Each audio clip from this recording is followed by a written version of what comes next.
में परले होई है। एक पल का किसी को नहीं पता, इसलिए कल पे अच्छे काम को कल पे नहीं टालना चाहिए। रावण कहता है कल करे सो आज करे। जिसे कल के लिए सोच रहा है उसको आज ही कर दे, और जिसे आज करना है उसको अभी की अभी कर दो।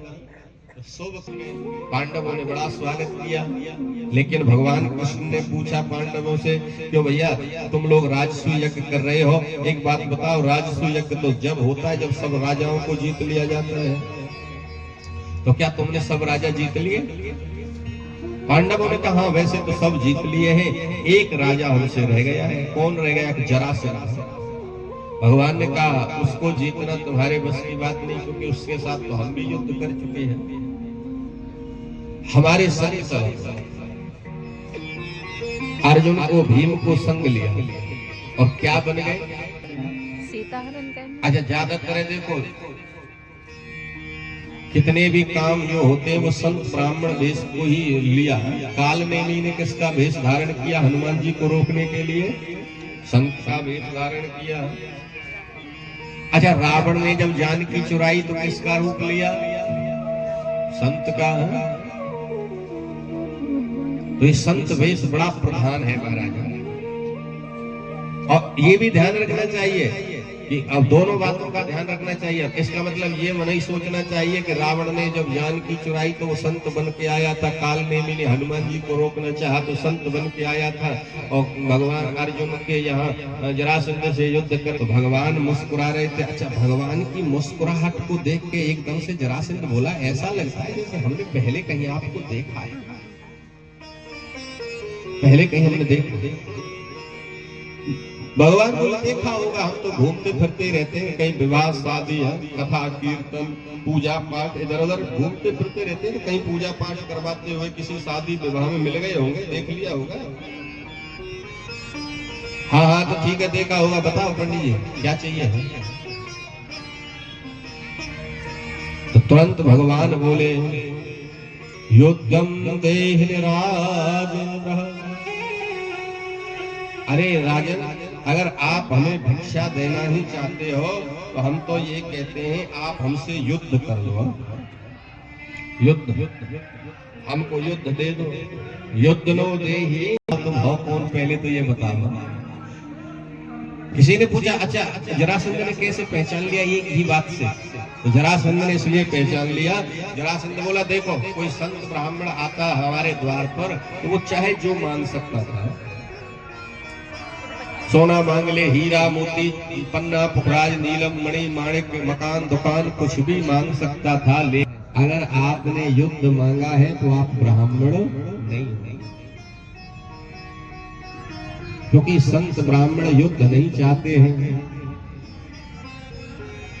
वो शांति चाहते हैं हमारा। लेकिन आप युद्ध मांग रहे हो तो इसका मतलब आप ब्राह्मण तो नहीं हो। आप बताओ कौन हो? तुरंत भगवान मुस्कुरा करके बोले हम द्वारकाधीश कृष्ण। जरासंध ने कहा आपसे तो हम वैसे भी युद्ध नहीं करेंगे, क्यों आप तो रण छोड़ के भाग गए थे, और जो रण छोड़ के भाग जाता है हम उससे युद्ध नहीं करते हैं। अच्छा कोई बात नहीं, हमसे युद्ध मत करो तो ये सामने जो खड़े इधर ये है अर्जुन, इनसे युद्ध करो। कहा इससे भी युद्ध नहीं करेंगे, ये भी 1 साल तक स्त्री बन के रहा और हम स्त्रियों से युद्ध नहीं करते हैं, ये भी हमारे योग्य नहीं है। तो ये तीसरे नंबर के जो खड़े हैं ये हैं भीम, इनसे युद्ध कर लो। तुरंत जरासंध बोल गया। जरासंध ने कहा अयम तो वेयसः वायुः भीमस्य तुल्य बलो मम अर्जुनो न भवेत योद्धा भीमस्य तुल्य बलो मम। अर्जुन को योद्धा थोड़ी, ये तो स्त्री है। हाँ भीम हमारे समान बलशाली है, भीम से हम युद्ध कर सकते हैं। और महाराज भीम का जरासंध का युद्ध हुआ और भगवान ने भीम के द्वारा जरासंध का उद्धार करा दिया। और जरासंध का उद्धार कराने के बाद में फिर लौट के राजसूय यज्ञ में आए, और जब राजसूय यज्ञ हुआ तो राज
देखा कन्हैया को, और कन्हैया को देखते ही ऐसी भाव में डूब गई। अब तो महाराज वो तो कुछ बोले ही नहीं। भगवान स्वयं भीतर चले गए और भीतर जाकर के बैठ गए, और बैठे बैठे देख रहे थे काकी की तरफ। स्वयं कन्हैया बोले, काकी भूख लग रही है, कछु खाए क्यों है? हमें भूख लग रही, कछु है खाए क्यों? अब तो विद्वानी भगी एकदम से, अरे मेरे लालाए भूख लग रही, मेरे कन्हैया भूख लग रही। और इधर उधर कुछ देखा, कुछ नहीं मिला, तो केले के फल रखे थे वही उठाए लाई, और केले के फल को छीलती थी, गिरी को नीचे गिराती और छिलका दे देती हाथ में, ले लाला तो भूख लग गई, और छिलका खा रहे थे।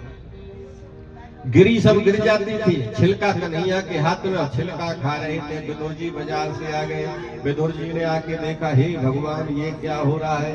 ये विदुरानी तो बिल्कुल पागल है सर, ये हमारा नाम खराब करके मारेगा। पहली बार कन्हैया हमारे घर आए, क्या खबा रही है? छिलका।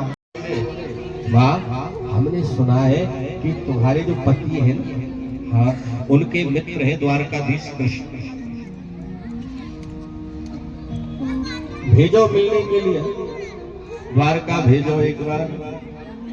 लेकिन तुरंत सुशीला ने कहा, प्रभु मैं प्रार्थना करके देखूंगी, क्योंकि मैं आदेश नहीं कर पाऊंगी, प्रार्थना जरूर करूंगी। संत भगवान बोले, प्रार्थना में थोड़ा बल रखना, प्रार्थना में भी थोड़ा बल रखना। हाँ हाँ, वो मैं प्रयास करूंगी महाराज, जरूर कहूंगी।